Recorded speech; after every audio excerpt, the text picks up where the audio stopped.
လက်ခေကကျွန်တော်ဒီနေ့တင်ပေးမဲ့ဗီဒီယိုက part 2ပေါ့နော်ပထမဗီဒီယိုကကျွန်တော် GT5 တန်းမှာကျွန်တော်နှင်ကားကြီးပြုတ်ခံပြီးတော့ကျွန်တော်ကြီးမိသွားရပေါ့နော်ပြင်ပြန်ထလာရဆိုရင်ကျွန်တော် part 2ကိုပြပါမယ်အဲ့ဒါမလို့ let's go guys ကဲဒီဗီဒီယိုစခင်မှာကျွန်တော်အားပြည့်ဆိုတော့ BB ကန်လေးခံကြည့်ပြီးတောင်းဆိုချင်ပါတယ်အဲ့ဆိုရင်တိုင်းဆိုပါ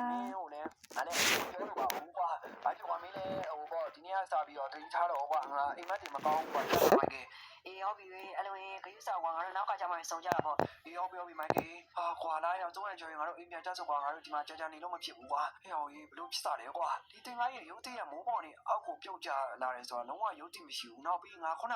ဟိုတတိမိသွားတော့လည်းအိမ်မက်ခဲ့တယ်ကွာအဲ့အိမ်မက်ကျမဘာငါကျွန်တော်သူ့ပုံစံကြီးရတယ်စိတ်သက်သာလူသက်သမားပုံစံပဲကွာအဲ့လူကငါ့ကိုမကြခင်လားတက်တော့မယ်လို့လည်းပြောသွားတယ်ကွာဟုတ်လားဘလို့အဲ့ဆိုကျွန်တော်ဘလို့လုပ်ကြမလဲဗျဘလို့လုပ်ရမလဲဆိုတော့ငါတို့အသက်နိုင်ဆုံးအိမ်ထဲမှာပဲနေတာပဲပိုကောင်းတယ်ကွာတိလားအိမ်ပြင်မထွက်တာပဲပိုကောင်းတယ်ကွာဒါလားအိမ်ပြန်ကြဆိုကွာပြောနေကြပါရဲ့ဘာတွေလဲတော့မသိဘူးကွာဟဲ့ဟောဒီနေ့တော့ငါ